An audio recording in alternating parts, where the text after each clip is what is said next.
Welcome to the Not Boring Tech Writer, a podcast sponsored by Knowledge Owl.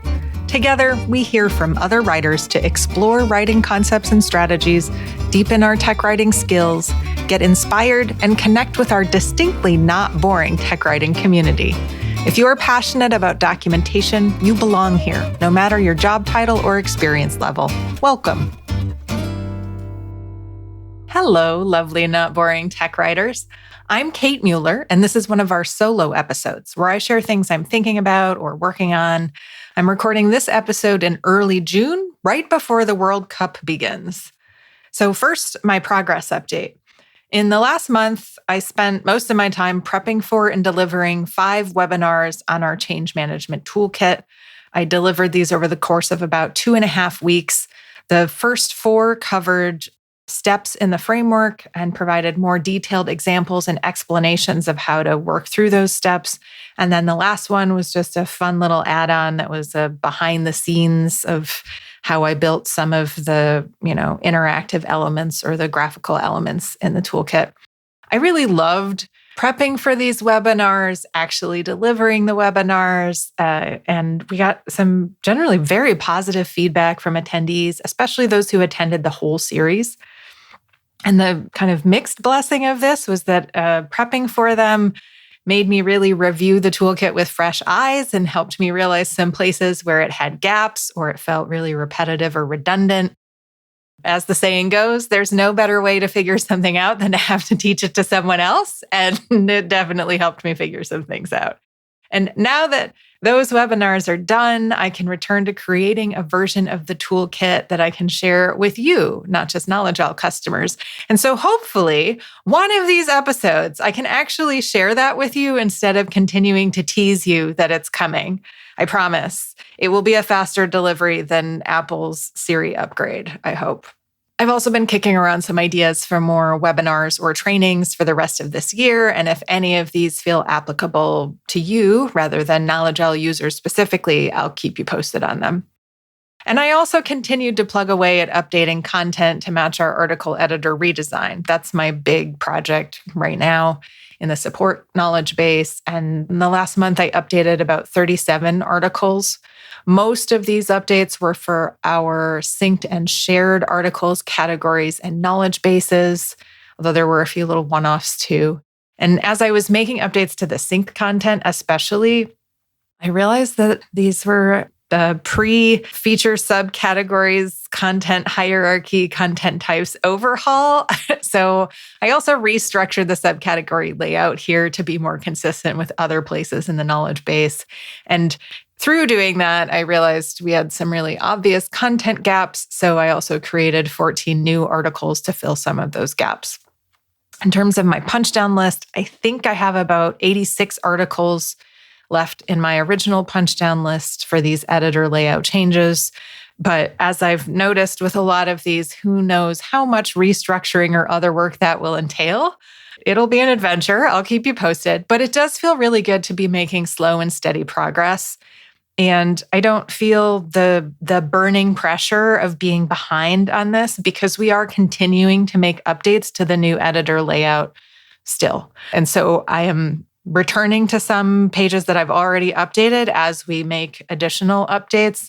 And in fact, we are in the midst of redesigning the version interface, which was the last big piece of documentation I still had to update. So now I'm like, maybe I'll just wait till that redesign is done and then I'll do it. I think I'll tackle it either way this month, but I'm hoping the redesign comes out first. But because I know I'm going to have to come back to these a few times, it also has given me a little bit more explicit permission to take the time to do some of the restructuring and identify those content gaps because I know that I'm going to be touching these pages generally again once for sure when we sunset the current editor, which I'm calling the old editor, but some of them 2 or 3 times as we release smaller UI updates. So it encourages me to take a little more time and be a little more thoughtful in the structural updates, I think. And of course, I've also been reflecting on my interview with Heather Zoppetti. I always love hearing career stories where someone was doing something else and then discovered that technical writing was a job title and role. And And not only that it existed, but that it seemed to describe something that they liked to do naturally. And that's definitely true in Heather's case. But I especially love that her path went from software developer to knitwear business owner for a decade before she returned to tech, but as a technical writer instead. So she was able to make this pivot through a few techniques. She used her knitwear patterns as her technical writing portfolio. Then she explicitly connected the dots between the job description and her experience in both her cover letter and her interview. And she also lucked out a little bit. She had a fairly open-minded hiring manager and company in that first time around. So she was able to kind of get her foot in the door of the tech writing world. Heather combines some skills that I believe make for good technical communicators. She has an openness to exploring what's out there, what other folks are doing, what types of content they're creating, and to evaluate how effective those are and consider using them for herself. In doing this, she seems to want to keep an open mind about what different end user roles or experience levels might want in terms of medium or format. As she said, sure, a lot of designers do seem to prefer visual assets, but so do some developers. While there may be some trends overall, declaring that you don't need video because your docs are for developers can be a self-fulfilling prophecy because it makes it so that your product really only keeps and supports developers who don't want video. She also seems to prioritize testing new formats and methods and iterating on what she has. And I think this is a fantastic approach generally. I guess the one thing I will caveat it with is that I don't think you have to physically be constantly iterating to be a good technical communicator, but you do, that would be exhausting, but you do need to be open to iterating and learning and consistently looking for ways to improve your documentation. That openness to change, I think, is kind of a requirement for being a good technical communicator. I also really appreciated her comments about the usefulness of kicking around ideas with another writer.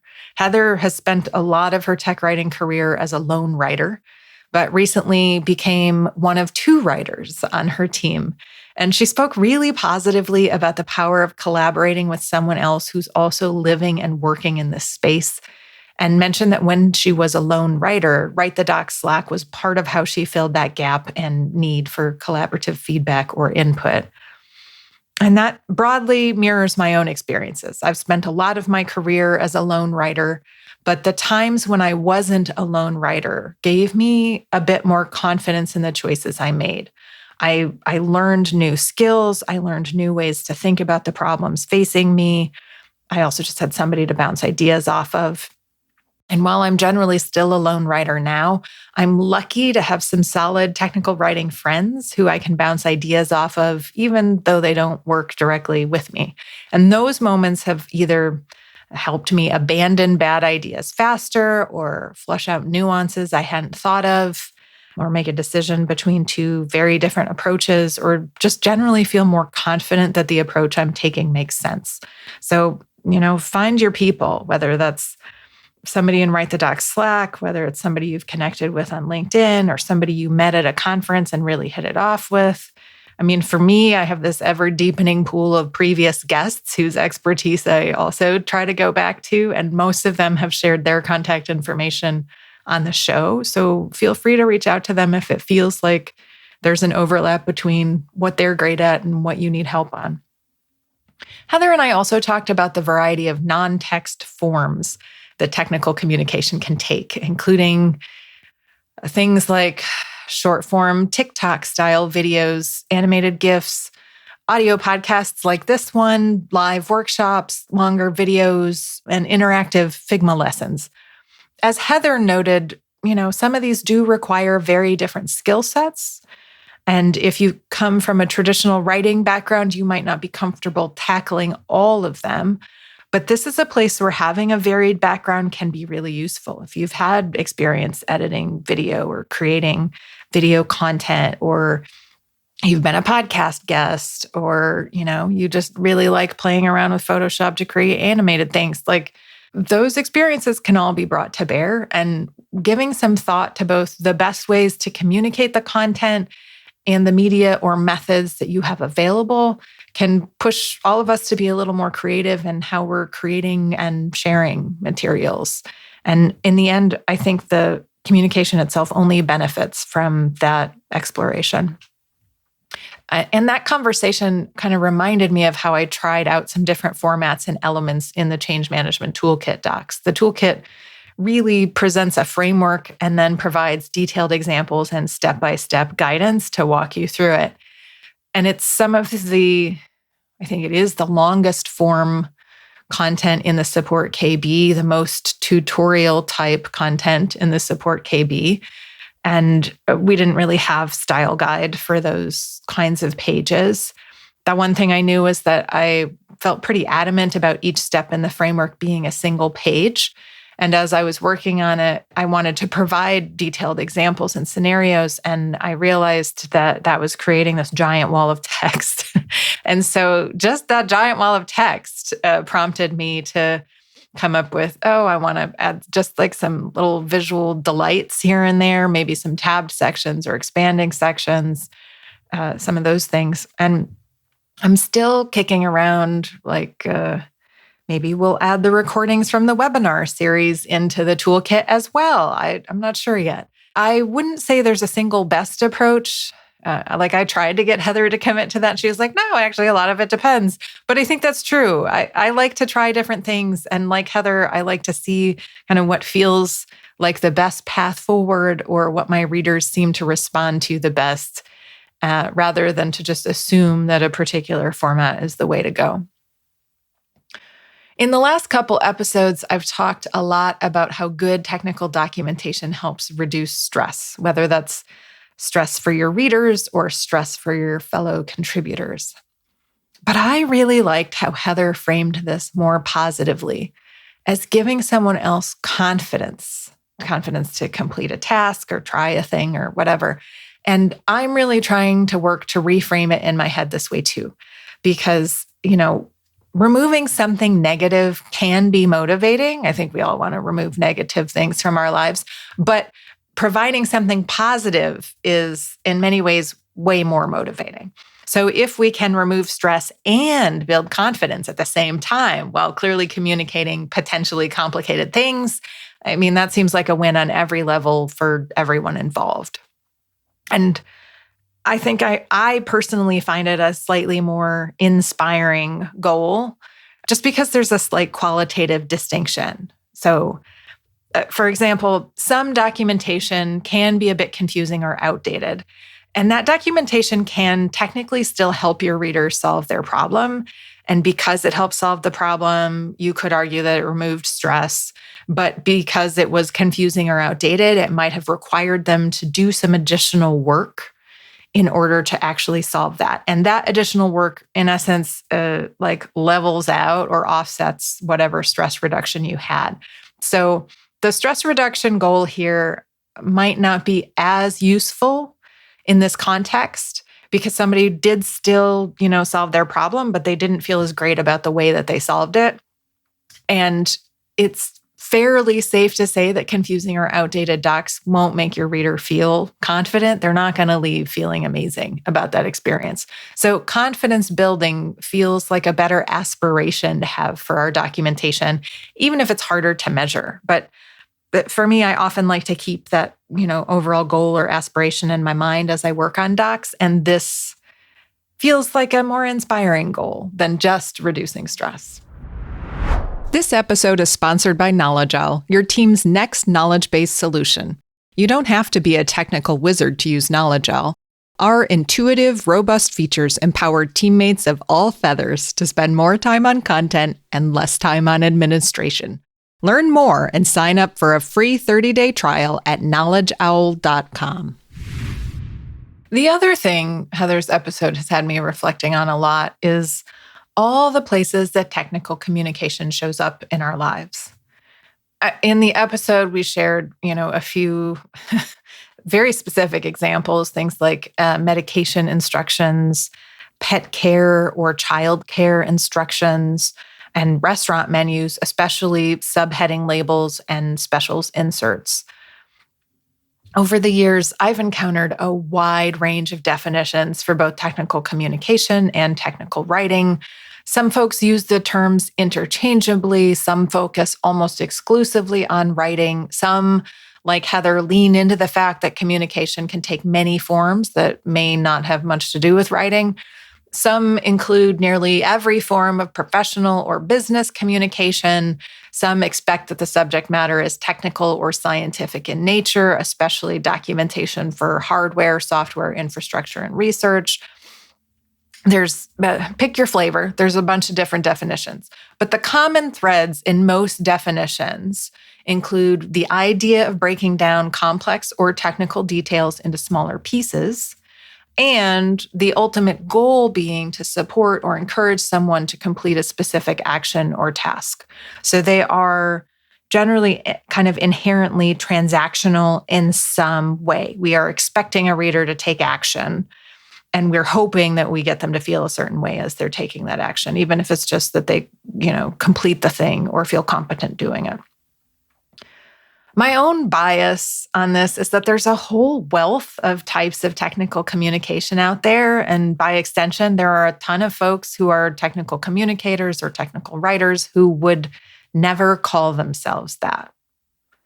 As you've noticed, if you've been here for any episodes really this year, part of my goal this year is to dig into that poorly defined but no less technical area of communication. I trace part of the seed for this focus back to my episode with Marsha Reefer Johnston, which was, I think, episode 8, where she shared an essay debating whether a cookbook qualified as technical writing. Spoiler, I believe it does. I will link to that episode in the show notes if you want to go back to the source or just refresh your memory. But my somewhat broad definition of technical writing and communication isn't to say that everyone is a good technical writer. I've wondered a bit if some listeners maybe have felt like I was, cheapening or devaluing the field by arguing that you can do this work without formal training. And as I've thought about this, I feel like I'm a bit like the chef in Ratatouille, Chef Auguste Gusteau, the dude who's dead, but the one who proclaims that anyone can cook. Most of the characters spend most of the film assuming that he means that everyone can cook, but really instead he means that amazing chefs can come from any background or experience. I believe technical communication is the same. I've met skilled technical writers with degrees in technical communication who've clearly benefited from that formal education path, but I've also met amazing technical writers who have no formal education in tech comm, who came from, they were software developers, they were tabletop game developers, they were support people or customer experience folks or marketing or sales, or they were doing instructional design and kind of realized that they were good at technical writing. So these folks have no formal education in tech comm, but they've picked up things as they went along. They learned from great mentors, and they just continued to push their craft forward. And I like to take a democratic approach and assume that anyone can develop the skill set if they enjoy the core work of it. As Heather noted, so much of the work we do isn't about spewing out everything we know about a topic on the page, but about choosing how to organize and present that information so that it helps your end user, your reader, or your watcher to have confidence to complete the task they're hoping to accomplish. And if those are interesting problems for you and you like solving them, then how you get the experience or training is more a matter of your idiosyncratic nonlinear life path than it is a prescribed set of steps. And I had a really lovely interaction recently that drove this point home. So indulge me, I'm going to tell you a story. I have a couple t-shirts for this podcast that say on the front, "I'm a not boring tech writer." And then they have the full podcast logo on the back. And I just happened to be wearing one of these t-shirts last week while I was out running errands. And my local natural and organic foods shop has just opened their second branch ever.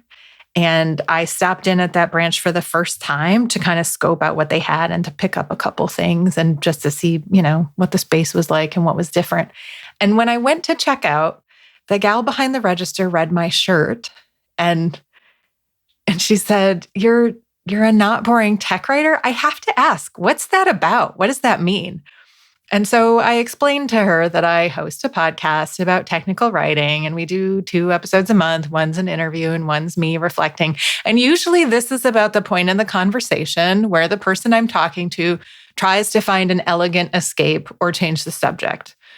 Trust me, the only thing people assume is more boring than tech writing is a podcast about tech writing. But instead, she surprised me. She said, so what are SOPs in relation to technical writing? And I said, oh, well, SOPs are a type of technical writing. And she said, really? Because I write SOPs. And I broke out in a huge smile. And I said, well, congratulations. That means you too are a not boring tech writer. And she smiled and kind of giggled to herself a little bit. And as I finished paying and I went to leave, she said that she'd really try to check the podcast out. And who knows, maybe she did. Maybe she's even listening to this episode right now. That would be amazing. But it was such a timely reminder that all sorts of folks with all sorts of job titles are creating all sorts of technical communication every day. And my hope is that we keep drawing in these different perspectives and different listeners and different guests so that they can recognize they're part of this much larger community and find ways to deepen their skills or even just feel more comfortable saying they have those skills. To be able to put, I've done technical writing, or I've written SOPs or whatever on the resume. And also, this is probably a great time to remind you that we sell stickers, t-shirts, and other not boring merch through TeePublic. You can access that on the notboringtechwriter.com and just open the merch tab because you too could be having some conversations just like this one with totally random strangers asking you about being a not boring tech writer.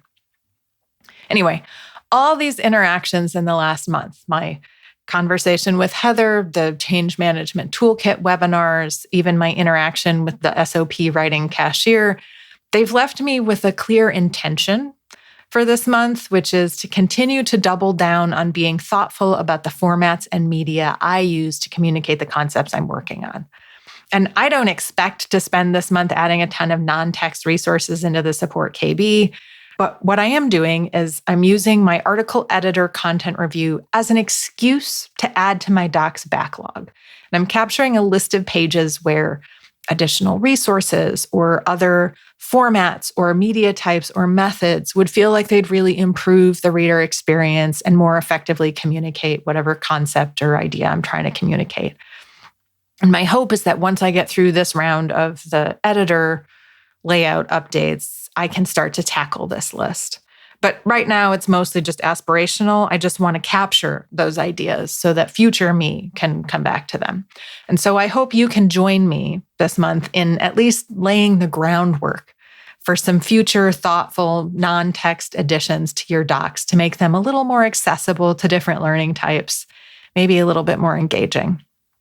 And as always, if you have ideas for topics or guests, if there's a bit of the tech writing world that your life would be improved by hearing an episode on, or if you'd just like to tell us what you're getting out of the show, please message us on LinkedIn or Blue Sky at the Not Boring Tech Writer, or email tnbtw@knowledgeowl.com. You can also hit up the notboringtechwriter.com and select Suggest a Guest to recommend yourself for someone else as a new guest, or pick up some merch.